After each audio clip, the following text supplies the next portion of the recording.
भगवत कार्य का कोई मनोरथ आप मन में स्थापित कर लो, और स्थापित करने के बाद में ठाकुर जी से कह दो तू जाने तेरा काम जाने, हमने सोच लिया अब कराना तुम्हारा काम है।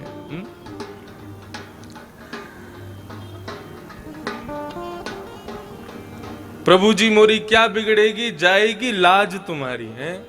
हम तो ठाकुर जी से यही कह रहे हैं, देखो आपका उत्सव कर रहे हैं हम, यदि उत्सव में जरा भी कोई कमी रह गई, मेरा क्या जाएगा, मेरा तो जन्मदिन है नहीं, आपका ही जन्मदिन है।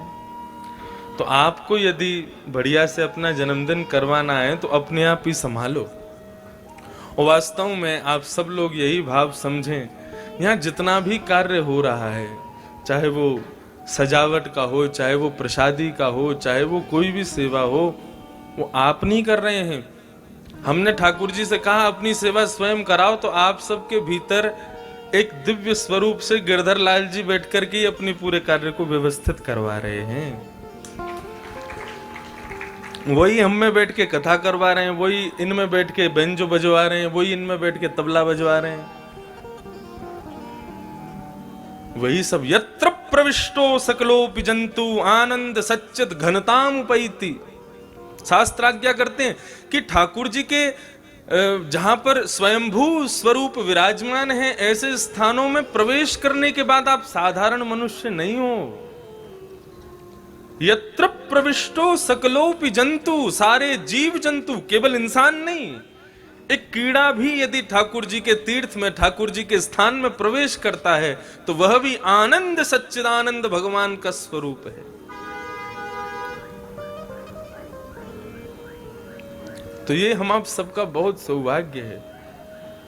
किसी कार्य में आप अपनी सहभागिता व्यक्त कर दें तो वो कार्य सिद्ध हो जाए, तो ये मत सोचिएगा कि देखो ये मैंने किया, ये मैंने करवाया। अरे कोई पूर्व जन्म का पुण्य रहा होगा, ठाकुर जी ने तुम इस योग्य समझा कि चलो तुम ये सेवा तुम कर दो हमारी। बड़ी कृपा ठाकुर जी की। मैं तो कल भी कह रहा था कि कहीं ऐसे परिवार में जन्म दिया जहां अकेले पिताजी वक्ता नहीं है, हमारे पूज्य नाना जी भी वक्ता थे, कईयों ने तो दर्शन भी किया पूज्य नाना जी का। और वास्तव में मेरी इतनी श्रीनाथ जी गोवर्धन नाथ में इतनी निष्ठा है ना, वो हमारे नाना जी की ही देन है। हम तो श्री वैष्णव संप्रदाय में दीक्षित हैं, लेकिन हमारे पूज्य नाना जी वे पुष्टि मार्गीय थे, और वे सदैव कहा करते थे, बोले लाला ब्रजवासी तो जन्मते पुष्टि मार्गी रे, वाकू आवश्यकता ना है जरूर दीक्षा लेवे की, ब्रह्म संबंध लेवे की, वो तो जन्म से ही पुष्टि मार्गी है। श्री वल्लभाचार्य जी गोवर्धन में जब पहली बार पधारे श्रीनाथ जी को लेने के लिए, उनका दर्शन करने के लिए, वल्लभाचार्य जी के आगमन से 70 वर्ष पहले श्रीनाथ जी का प्रादुर्भाव हो गया था। वल्लभाचार्य जी ने पूरी सेवा प्रणाली, पूजा प्रणाली आदि ये सब पद्धतियां निर्मित की। उससे पहले 70 वर्ष तो हम ब्रजवासी ही ठाकुर जी की सेवा कर रहे थे। तो प्रथम अधिकार तो श्रीनाथ जी का हम पर है, हम ब्रजवासियों पर है।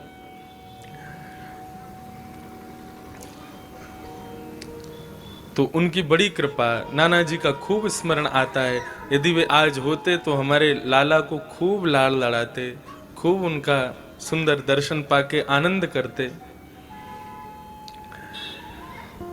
तो ये सौभाग्य है हमारा कि ठाकुर जी ने अपनी लीला में, अपनी सेवा में हमें बुलाया है। कल रात्रि मयूर सिंहासन पर ठाकुर जी विराजमान थे, मयूर की छटाएं बनाई थी। अब जैसी हम पर सेवा हो जाती है वैसी करने का प्रयास कर रहे हैं। बस ठाकुर जी के नित्य उत्सव मनते रहें। और भाव तो ऐसा है कि ये उत्सव हर वर्ष हो, लेकिन जैसी फिर ठाकुर जी की इच्छा रहेगी उस हिसाब से फिर उत्सव को करेंगे। श्रीमद् भागवत के प्रथम स्कंद में हम आप सब लोग प्रवेश करें, बड़े भाव से सब लोग श्रवण करें। जन्माद्यस्य यतोऽन्वयादितरतः चार्थे स्वविज्ञस्वराट् तेने ब्रह्महृदायादिकवये मुह्यन्ति यत्सूरयः कि तेजो वारिमृदां यथा विनिमयो यत्र तृषगो मृषा धाम्ना स्वेन सदा निरस्तकुहकम्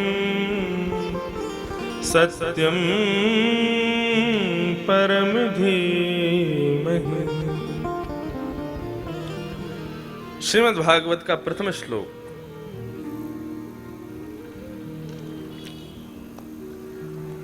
क्योंकि हम नाथद्वारा में बैठे हैं तो इस श्लोक का भावार्थ भी ठाकुर जी के प्रादुर्भाव जन्म लीला से ही होना चाहिए। ऐसे तो अनेकों अर्थ हैं इस श्लोक के, और मैंने बहुत पुरानी कथाओं में, बहुत पुरानी तो ऐसे कह रहे हैं जैसे 20 साल हो गए हमको कथा करते हुए 4 वर्षों में पुरानी कथा, मतलब 2-3 साल पुरानी कथा, उसमें ये भाव मैंने कहे हैं। बहुत भाव से सुनिएगा। संपूर्ण कृष्ण कथा एक ही श्लोक में।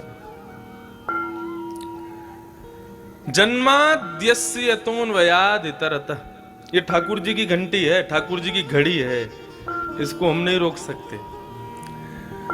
और कल मैं कह रहा था, मैंने हमारी कथा भी ऐसे समय पर है कि सबसे ज्यादा बजेगी ये 10, फिर 11, फिर 12, और जब पूरी होनी होगी तब एक ही बार बजेगा।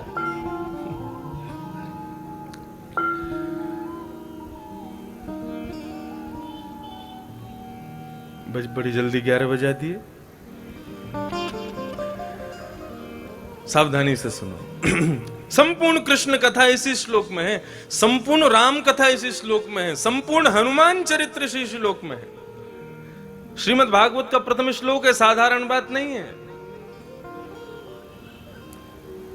वैयाकरणी तो 1008 से भी ऊपर अर्थ बताते हैं इस श्लोक के। क्या कह रहे हैं? जन्माद्यस्य यतोऽन्वयादितरतः, प्रभु बालकृष्ण प्रभु मथुरा में देवकी वसुदेव के यहां जन्म लेते ही इतरतः अन्वयाद इतरतः ठाकुर जी अपने माता पिता को छोड़ करके चले गए। किसके पास चले गए? नंद और यशोदा के पास चले गए। संपूर्ण कृष्ण कथा है एक ही श्लोक में। जन्म लेकर के ठाकुर जी अन्वयाद इतरतः अपने दूसरे माता पिता के पास चले गए, और वहां क्या किया? चार्थे स्वविज्ञ स्वराट, वहां पर अनविज्ञ होते हुए भी अविज्ञता का दर्शन कराया। अनविज्ञ किसे कहते हैं? जिसको कुछ नहीं पता। और अविज्ञ किसको कहते हैं? जिसको सब नॉलेज है। मतलब ठाकुर जी कैसे हैं? बोले दिखा तो ऐसे रहे हैं कि जैसे मैं अनविज्ञ हूं, मुझे कुछ नहीं पता, लेकिन अविज्ञ हैं, सब जानते हैं। चार्थे स्वविज्ञ स्वराट, अविज्ञ स्वराट। ठाकुर जी अविज्ञ हैं। पूतना लक्ष्मी का रूप धारण करके आई। श्रीमद् भागवत के कई टीकाकार तो ऐसा लिखते हैं कि यशोदा मैया ने जब पूतना को देखा ना, तो यशोदा मैया के हृदय में भाव आया, अरे विधाता,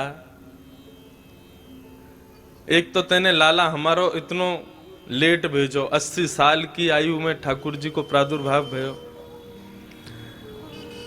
और लाला भेजो भी तो वाकई गृहिणी इतनी जल्दी काई को भेज दई, क्योंकि वो तो बिल्कुल सुंदर, बिल्कुल युवान थी। बोले कि हमारे लाला को तो यही तो ब्याह होना चाहिए, ये इतनी सुंदर कछु नेका दिन लेट है जाती तो यही तो ब्याह कर देते। इतनी सुंदर बन के गई थी पूतना। सावधानी से सुनो, इधर देखो, बस 4 घंटा सुबेरे की कथा में हमको देखो और शाम को 3 घंटा उधर देखना ठाकुर जी को, हैं? और चिंता मत करो, हम हमारे लाला की मैया हैं और हमारी मैया भी यहाँ बैठी है। ना हम अपने लाला को नजर लगने देंगे, ना हमारी मैया हमें नजर लगने देगी। तो भाव से देखो। वास्तव में श्रीनाथ जी की सेवा करने वाले, यदि मैं गलत नहीं हूं तो यहाँ जो बैठे हैं पुष्टि मार्गी उपासक एवं जो नाथद्वारा के हैं, मुखिया जी को यशोदा जी का ही स्वरूप माना जाता है। मुखिया जी जो आरती करते हैं ठाकुर जी की, उनको यशोदा ही माना जाता है। आपके पास कंठ बहुत बढ़िया है और आपकी इच्छा हो जाए कि मैं श्रीनाथ जी को कुछ सुनाना चाहता हूं, तो श्रीनाथ जी से पहले मुखिया जी सुनेंगे। यदि मुखिया जी को अच्छा लगा, मुखिया जी को लगा नहीं हाँ कर्णरंध्र को सुख मिल रहा है, हमारे लालन को दुख नहीं पहुंचावेगो, तब वो आज्ञा करेंगे हाँ ठीक है सुनाओ ठाकुर जी सुनाओ। उनकी आज्ञा के बिना ठाकुर जी कुछ नहीं ग्रहण करते। तो इसलिए बहुत सावधानी से सुनो। आप लोग जैसा मुझको देखेंगे ना, आपके चेहरे की आकृति वैसी कथा होगी, इसलिए भाव से कथा सुनो। अविज्ञ हैं, अनविज्ञ नहीं है। ये अविद्या ऐसी होती है कि भगवान को जन्म देने वाली यशोदा भी उस पर मोहित हो गई, पूतना पर। अविद्या ऐसी वस्तु, भगवान कहते बड़े बड़े साधक भी उसके स्वरूप में मोहित हो जाते हैं। भगवान के एक भक्त हुए, उनका नाम था विल्लु मंगल। क्या नाम था? विल्लु मंगल। तो विल्लु मंगल जी, मैं अपने मंगलाचरण जब गाता हूं तो मंगलाचरण में एक श्लोक बोलता हूं। अस्ति स्वस्तरुणी कराग्र विगलत कल्प प्रसूना प्लुतम वस्तु प्रस्तुत वेणुना दल हरि निर्वाण निर्व्याकुलम स्रस्त स्रस्त निवद्धनि विविलशद गोपी सहस्त्राव्रतम हस्तन्यस्तनताप वर्ग मखिलो दारम किशोराकृति। इस श्लोक का निर्माण किया श्री विल्लु मंगल जी ने। भगवान की रूप माधुरी, रस माधुरी के अनन्य उपासक थे श्री विल्लु मंगल जी। उनके अंदर, अब उसको गुण कहूं कि दुर्गुण कहूं, कि हम सब लोगों को शिक्षा देने के लिए उनका ऐसा भाव था। वे सुंदर स्वरूप कहीं भी देखते थे ना तो उस पर मोहित हो जाते थे।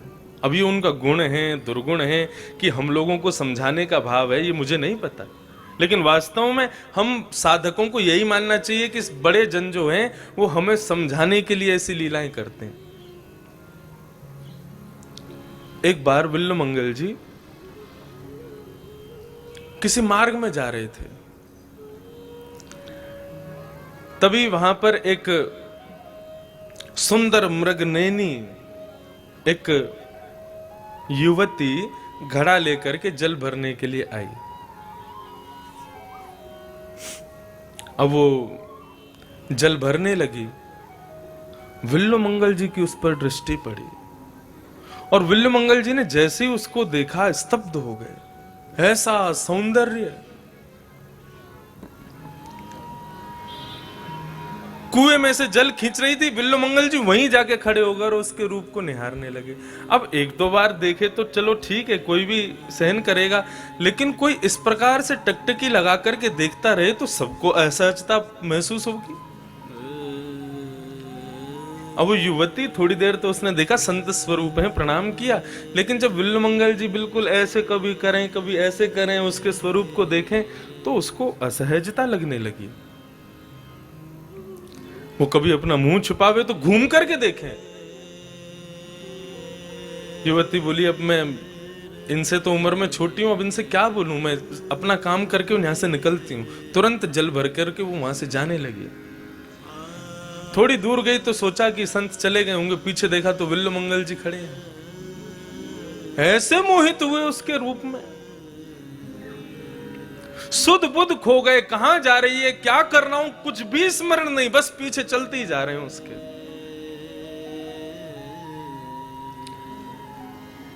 युवती का ब्याह हो चुका था, अपने घर पर आई, घर पर आकर के तुरंत उसने अपना घर का दरवाजा बंद किया, अपने पति से बोली मुझे बचाओ।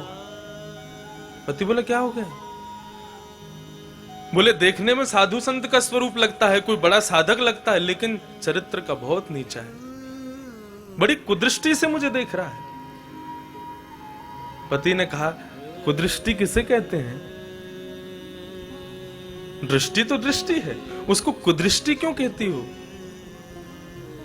बोले वो बाहर ही खड़ा है, मुझे देखने के लिए यहां तक चला आया है। पति ने जाकर के गेट खोला तो विल्वमंगल जी वहीं खड़े थे।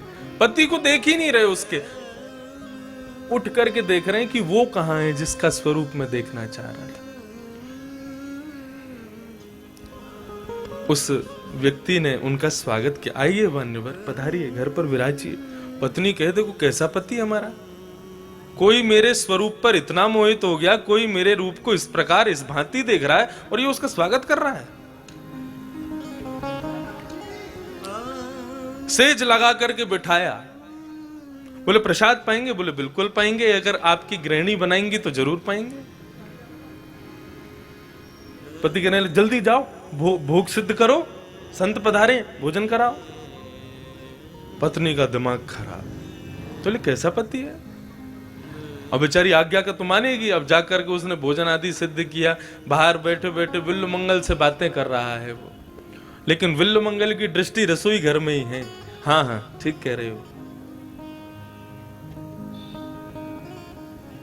भोग लगा करके जैसे उनको भोजन करा, कर भोजन रहे हैं लेकिन दृष्टि से केवल उसी को देख रहे हैं। ऐसी स्थिति। भोग प्रसाद पाने के बाद में, हस्त प्रक्षालन करने के बाद में विल्वमंगल जी बोले, अब भाई बहुत पा लिया है, इच्छा हो रही है तुम्हारे यहां ही विश्राम कर लें। पत्नी ने पति का हाथ पकड़ा, बोले बिल्कुल मना कर दो। पति ने कहा, अरे अरे प्रभु, आप हमारे कक्ष में विराजो, जरूर जो विराजो यहां पर। कक्ष में जाकर के विल्वमंगल जी विराजे। बोले प्रभु किसी वस्तु की आवश्यकता? बोले हाँ, भोजनांते पिबेद वारिम, भोजन के अंत में जल पीना चाहिए, अपनी पत्नी को कहो मेरे लिए जल लेके आएगी। हाँ अभी कहता हूं। बाहर आकर के बोला पत्नी से, बोले तुम जाओ जल्दी जल दे के आओ। पत्नी बोले तुम करो, तुम जानो, तुम्हारा काम जानो, मैं तो जा रही हूं अपने घर। ये क्या करवा रहे हो तुम मुझसे?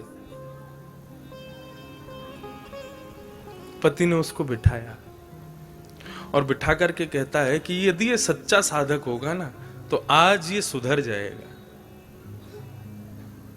बोले कैसे?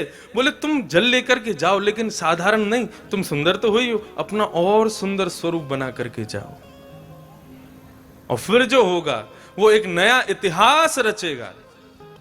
उसका पति भी बड़ा बुद्धिमान। उसकी गृहिणी ने सुंदर अपना श्रृंगार किया, वैसे ही सुंदर, और जब श्रृंगार करके आई तो मानो साक्षात लक्ष्मी प्रकट हो गई हो।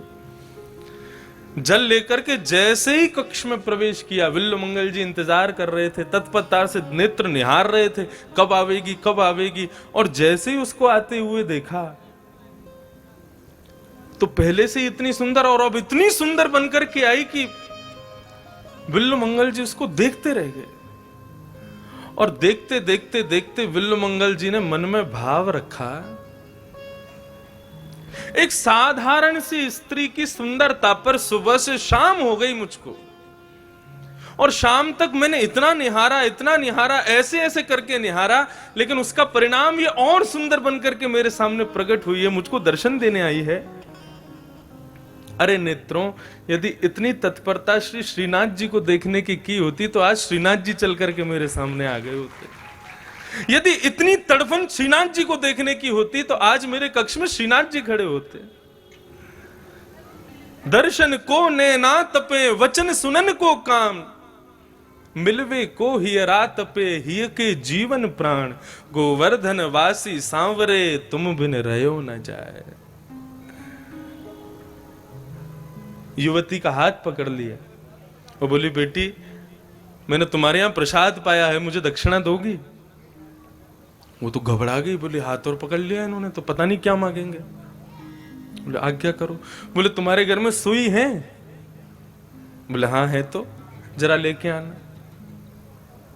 सुई लेकर के आई तो उस युवती को देखा, और युवती को देखने के बाद नेत्र बंद करके श्रीनाथ जी का स्मरण किया।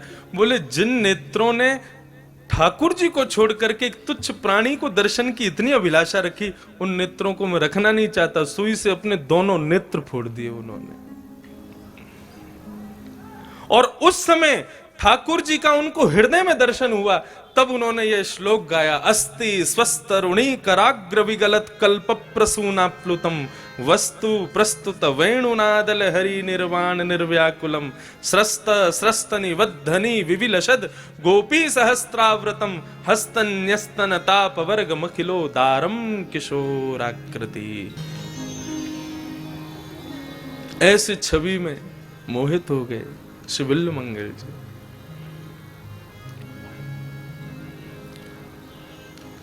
ये भगवान की कृपा ही है। वे कृपा करते हैं तो हमारे अवगुण भी यदि उनकी सेवा में लग जाएं। मैं अपनी कथा में बड़े खुल के कहता हूं, अपने अवगुण को सुधारने की आवश्यकता नहीं है, बस वो अवगुण क्यों बन गया, क्योंकि उसका मार्ग दुनिया की तरफ है। उसी अवगुण को यदि मार्ग बदल दो, ठाकुर जी की तरफ कर दो, तो वो अवगुण ही सद्गुण बन जाएगा। मार्ग बदलने की आवश्यकता। मेरे अंदर अवगुण है, क्या अवगुण है?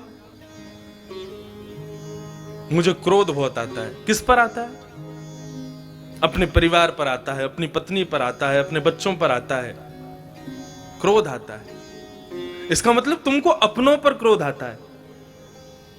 एक बार को प्रयास करके देखो, सब अपनों को पराया समझ लो, उन पर फिर क्रोध नहीं आएगा। ठाकुर जी को अपना समझ, उन पर क्रोध करो, वो क्रोध ही भक्ति बन जाएगा। यदि अवगुण इतने ही बुरे थे तो भगवान ने बनाया क्यों उनको? अवगुण का निर्माण ही इसीलिए हुआ है। भगवान की चराचर ब्रह्मांड में जितनी भी वस्तुएं हैं, जितने भी भाव हैं, भाव कुभाव अनख आलस हूं, नाम जपत मंगल दिस दस। हर वस्तु भगवत प्राप्ति कराती है। गोप्य कामात् भयात् कंसः। गोपियों ने भगवान को काम से पाया, जिस काम को हम लोग शत्रु मानते हैं अपना, लेकिन वास्तव में हमारे शास्त्र ने कभी भी काम को दैत्य नहीं कहा, सदैव काम को देव कहा है। क्यों? बोले गोपियां जो कि भक्ति की अग्रगण्य स्वामिनी हैं, उन गोपियों ने इस काम से ठाकुर जी को पाया। विचार करो, संसार की प्रत्येक वस्तु भगवान से मिलाती है।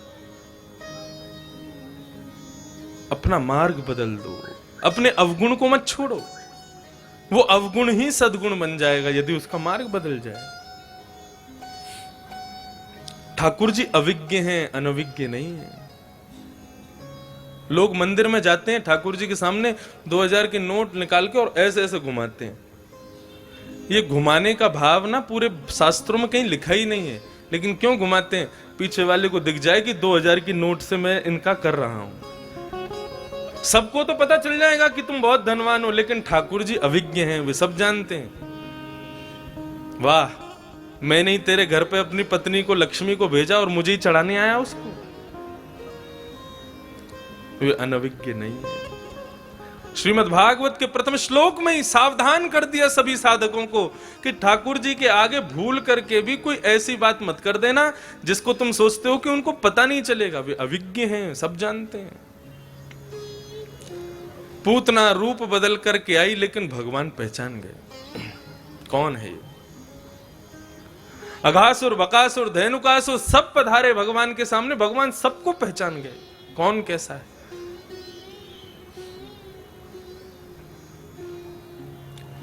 हम पहचान सकते हैं भगवान को?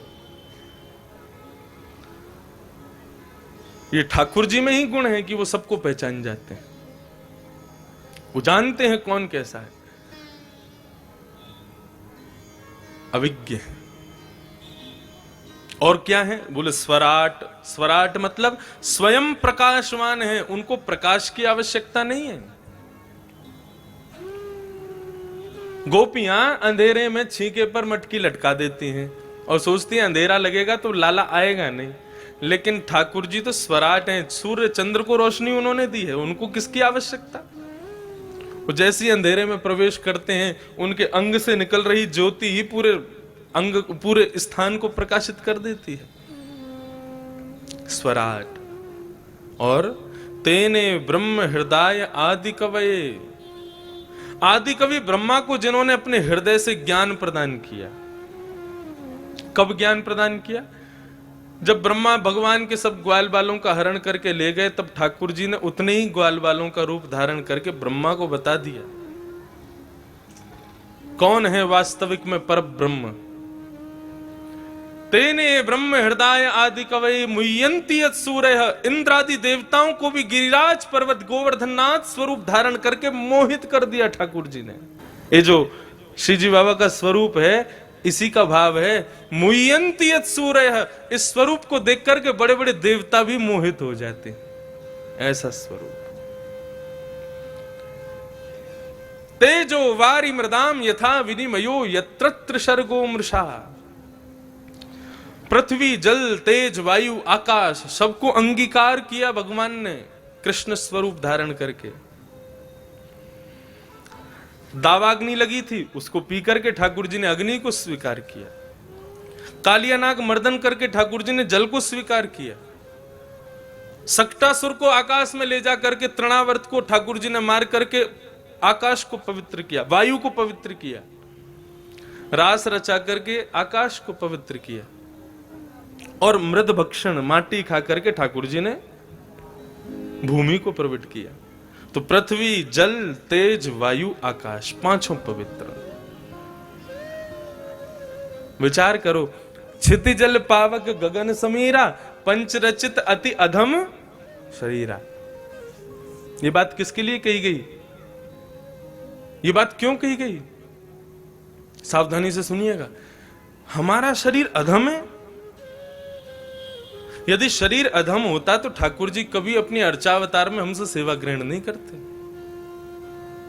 ठीक है, हम लोग श्रीनाथ जी के गर्भगृह में प्रवेश नहीं कर सकते। हमारे घर में जो लड्डू गोपाल है, क्या वो श्रीनाथ नहीं है? वो भी तो श्रीनाथ जी हैं। एक महाराज जी थे वृंदावन में। वृंदावन में अपने कुटिया में ठाकुर जी के किसी प्रतिमा की नहीं, चित्रपट की सेवा करते थे। चित्रपट में ठाकुर जी की सेवा। और हमारे ब्रज के एक बड़े महान विद्वान तपस्वी महात्मा कलयुग में आज भी हैं, शत्रुघ्न दास बाबा। आपके नाथ द्वारा में तो खूब चकाचक रहते हैं वे। उनके यहां भी सेवा चित्रपट की ही है।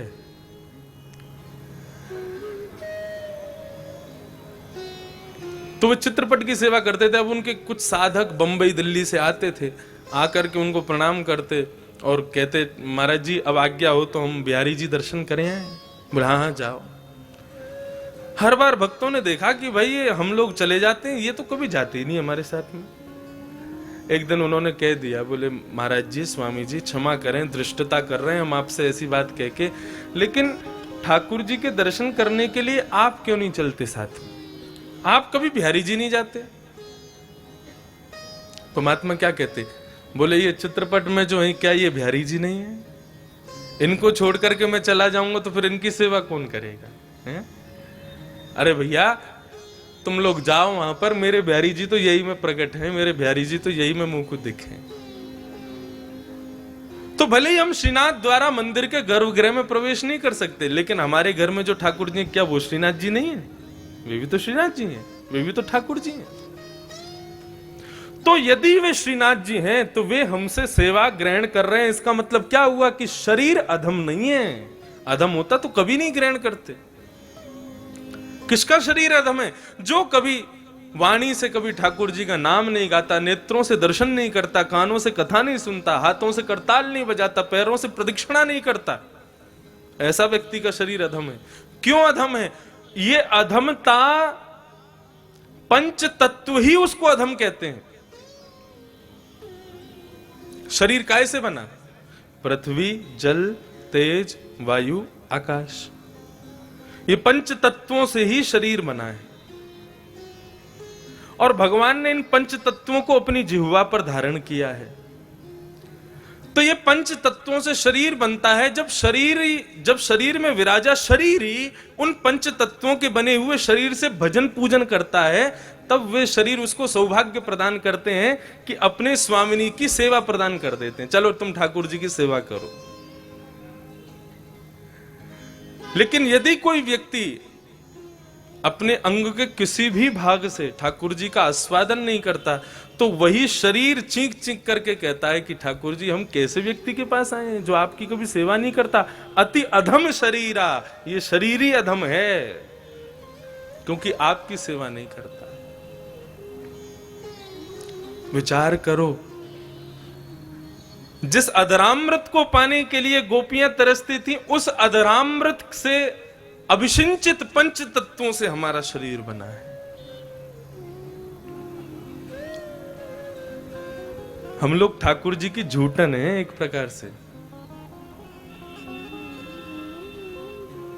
प्रत्येक वस्तु ठाकुर जी की, उससे हम बने। तो तेजो वारि मृदाम यथा विनिमयो यत्रत्र सर्गो मृषा। पंच तत्वों को ठाकुर जी ने अपनी लीला के द्वारा पवित्र किया। धामना स्वेन सदा निरस्त कुहकम सत्यम परम धीमहि। अपनी तीन लीला, तीन स्थान की लीला, कहां? व्रजधाम, द्वारिका धाम और श्री हस्तिनापुर। इन तीन स्थानों की लीला करके ठाकुर जी स्वधाम प्रस्थान कर गए। धामना स्वेन सदा निरस्त कुहकम सत्यम परम धीमहि। ऐसे परम सत्य श्रीनाथ जी को हम बारंबार प्रणाम करते हैं। अच्छा एक बात बताएं, सत्य की वंदना नहीं है यहां पर, सत्यम परम, परम सत्य की वंदना की गई।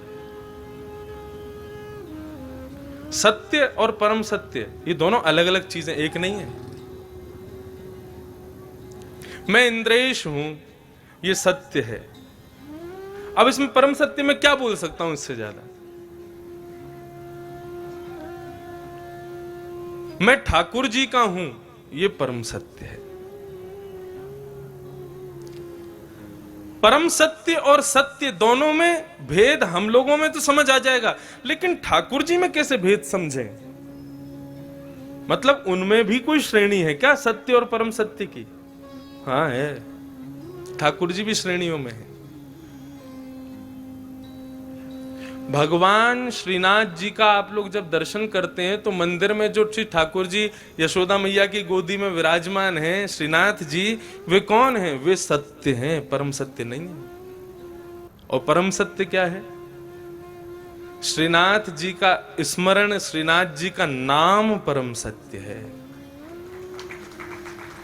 अच्छा एक बात बताओ, सत्य का दर्शन करने के लिए आपको चप्पल उतारनी पड़ती है, मोजा उतारने पड़ते हैं, सब प्रकार से शुद्ध होके जाना पड़ता है, लाइन में लगना पड़ता है। दे पीछे से धक्का, आगे से रेला, कभी पीछे आता है, पीछे से कभी आगे जाता है। ऐसे कर कर आकर के भाग दौड़ करते हुए, गिरते पड़ते हुए तब जाकर के वहां पहुंचते हैं। और वहां पे कभी यहां से धक्का, कभी यहां से धक्का, कभी आगे कभी पीछे, तब जाकर के सत्य के दर्शन होते हैं, तब श्रीनाथ जी के दर्शन होते हैं। लेकिन अब देखो, कथा में बैठे हो आप, मोजा भी पहन रखे हैं, कई तो चप्पलन के ऊपर ही बैठे होंगे, कहो तो हैं। कई जगह कथाओं में क्या होता है, आदमी चप्पल बाहर नहीं उतारते, उसी को ले आते हैं, उसको उतार के उस पे बैठ जाते हैं। बोले उतार तो दिए हमने। अब यहां आप इतनी सारी सब मर्यादाएं तोड़ ताड़ के बैठे हो, कभी यूं बैठ रहे हो, कभी यूं बैठ रहे हो। कई तो ठाकुर जी कोई भागवत जी की तरफ पैर पसार के बैठ जाते हैं। हर प्रकार की स्थिति में बैठे हो, लेकिन जितनी भी बार यहां पर श्रीनाथ जी महाराज का नाम आता है, उतनी बार नेत्रों के आगे ठाकुर जी प्रकट हो जाते हैं। यही है सत्य और परम सत्य में भेद। सत्य के लिए आपको साधन की आवश्यकता है, आपको जाने की आवश्यकता है, आपको मंदिर की आवश्यकता है। लेकिन ठाकुर जी का नाम परम सत्य है। वो यहां ही नहीं, आप विदेश जाकर के भी श्रीनाथ जी का स्मरण करके नेत्र बंद करोगे तो दो, एक भुजा ऊपर करके दूसरी भुजा को कमर पर लगा के श्रीनाथ जी का तुरंत स्वरूप आपके नेत्रों में प्रकट हो जाएगा। ये किसमें सामर्थ्य है? ये नाम में सामर्थ्य है। भगवान से बड़ा भगवान का नाम है, श्रीनाथ जी से बड़ा श्रीनाथ जी का नाम है।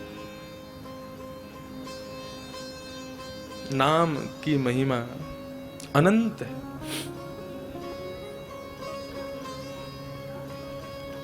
किसी भी साधन करके गा गा करके नाम के द्वारा ही भगवान की प्राप्ति की। नाम से ही ठाकुर जी प्रकट होते हैं, श्री सूरदास जी महाराज। श्री सूरदास जी सब लोग इधर देखो, इधर देखो, यहां देखो और कहीं मत देखो।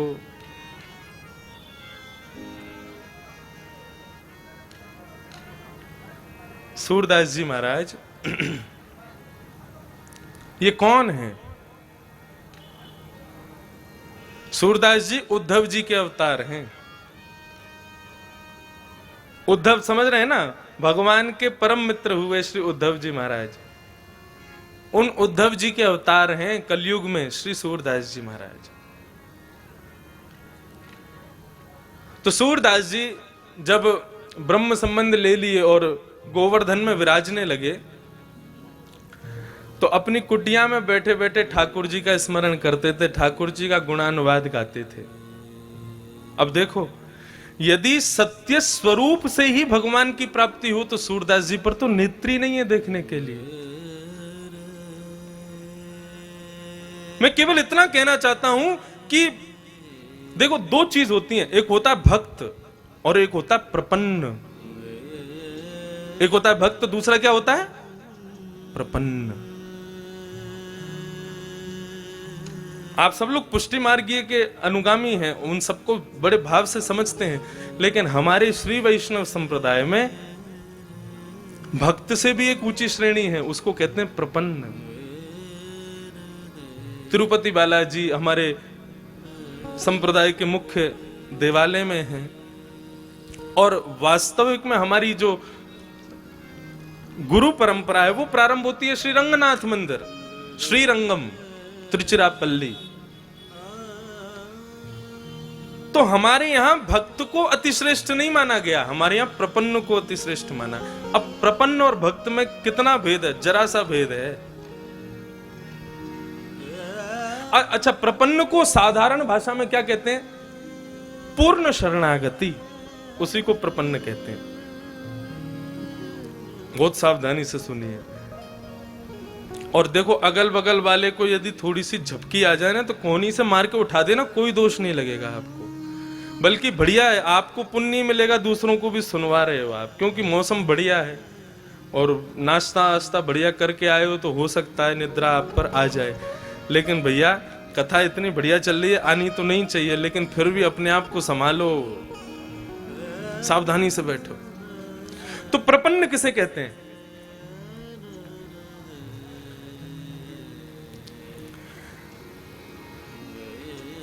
भाई नाम जप कर लो, लाओ माला दो।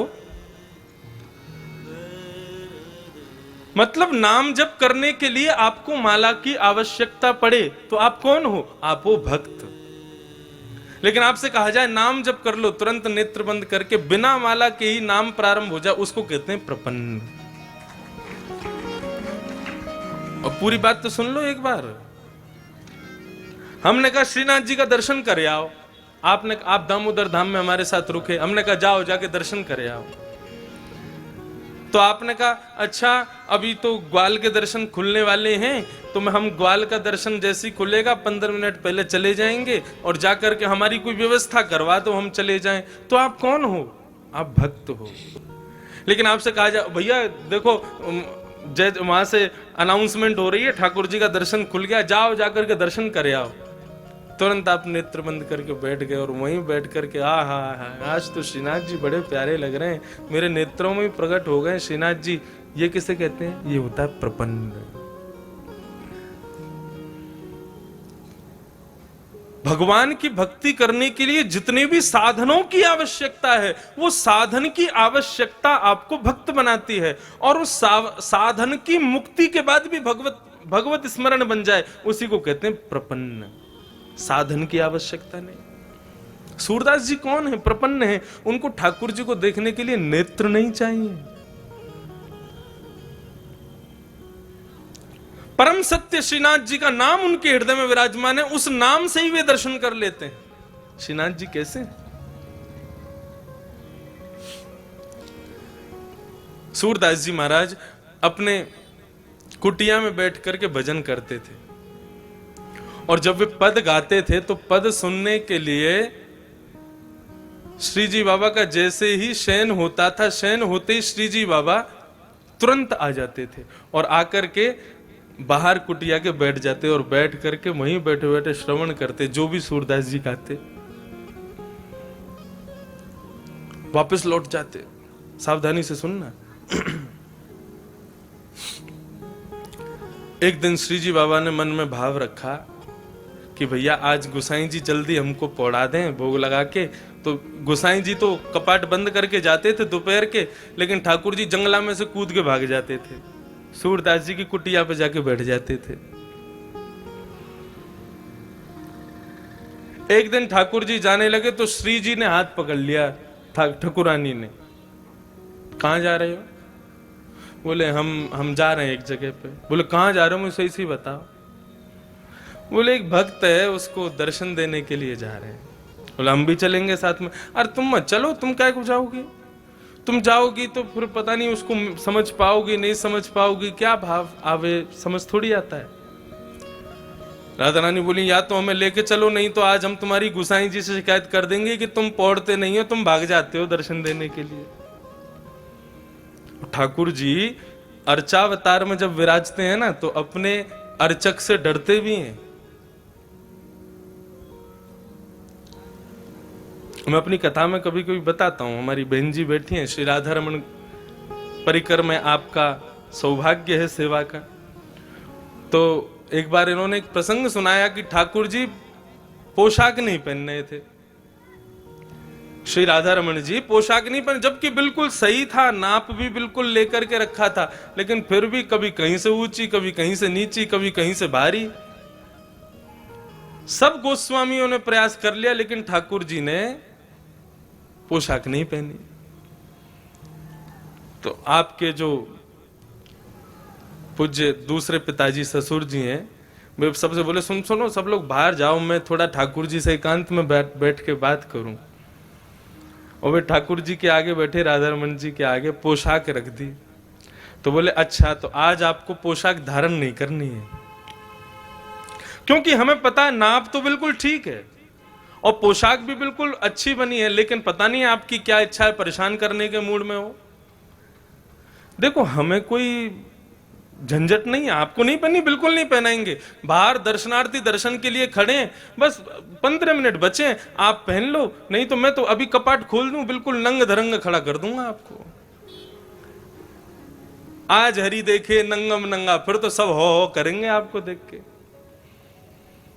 ये रखी पोशाक, 2 मिनट का समय दे रहे हैं, सोच लो, यदि आपको पहननी हो तो अभी मैं धरा दूंगा, नहीं तो मुझे बिल्कुल कोई संकोच नहीं होगा, तुरंत कपाट खोल दूंगा, कुछ भी धारण नहीं कराऊंगा, लंगोटी में ही खड़े रहोगे आज। 2 मिनट बाद प्रणाम किया, बोले आपने विचार कर लिया होगा, मैं प्रयास कर लेता हूं, यदि प्रयास में सिद्ध हो गया तो समझ जाऊंगा कि नहीं आप धारण करना चाहते, नहीं हुआ तो फिर कपाट खोल दूंगा। बोले वही पोशाक जो 2 घंटे से पहन नहीं रहे थे, डांट फटकार करके जैसे ही धारण कराई, सो ही राधा रमन जी ने पहन ली और चुपचाप धारण करके दर्शन दे दिए सबको। तो अपने अर्चक से ठाकुर जी डरते भी हैं, क्योंकि अर्चक पुष्टि मार्ग के अनुसार, मैंने कहा ना यशोदा का स्वरूप, और बालक यशोदा से डरता है। मैं भी कभी कभी गिरधर लाल जी की सेवा करता हूं तो कोई कभी कुंडल उतर जावे, कभी मोर पंख उठ के भाग जाए, कभी यहाँ की हीरा जो लगो थोड़ी पे वो भाग जाए, मिले ही ना है महाराज, ढूंढते रहो कहां गए हो। तो हम तो खूब डांट फटकार दे, मैं देखो पहनो तो पहनो, नहीं तो ऐसे ही खड़ो कर दूंगा, मुझे कोई चिंता ना है। और वास्तव में एक और भाव, ठाकुर जी क्या छोटे से लाला है, और छोटे से बालक को, जैसे अब सर्दी का समय, छोटे छोटे बालकों को मैया टोपा पहनावे, कपड़ा पहनावे, तो कभी कुछ उतार के फेंके, कभी वो कुछ उतार, वैसी लाल जी हैं। तो क्या किया करो, छोटी छोटी गैया, छोटे छोटे घोड़ा, छोटे छोटे खिलौना ठाकुर जी के आगे रख दो और तब श्रृंगार शुरू करो। क्या बोले अब लाला तू खेलवे में व्यस्त है कि अब तेरा श्रृंगार करेंगे। जैसे ही ठाकुर जी खेलने में व्यस्त हो जाए, श्रृंगार धराओ, तुरंत धारण कर लेंगे। ये भाव है केवल कि उनको व्यस्त कर दो किसी कार्य में, वो व्यस्त होते ही फिर आपका श्रृंगार स्वीकार हो गया। क्योंकि बालक किसी कार्य में व्यस्त हो, उसको फिर कुछ भी पहना दो, उसको भान नहीं रहता।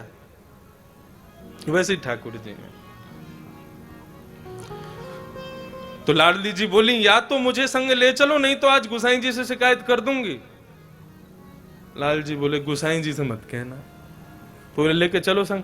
अब तो श्रीनाथ जी, लाडली जी श्री राधा रानी को लेकर के श्री सूरदास जी के यहां जा रहे हैं, आसावरी।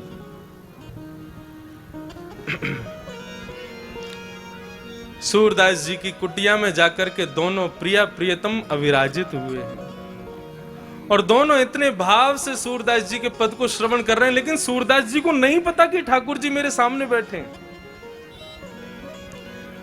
पद का गान करते करते करते करते करते दोनों प्रिया प्रियतम ऐसे भावावेश में आ गए कि भूल गए कि हमें वापस दर्शन देने जाना है।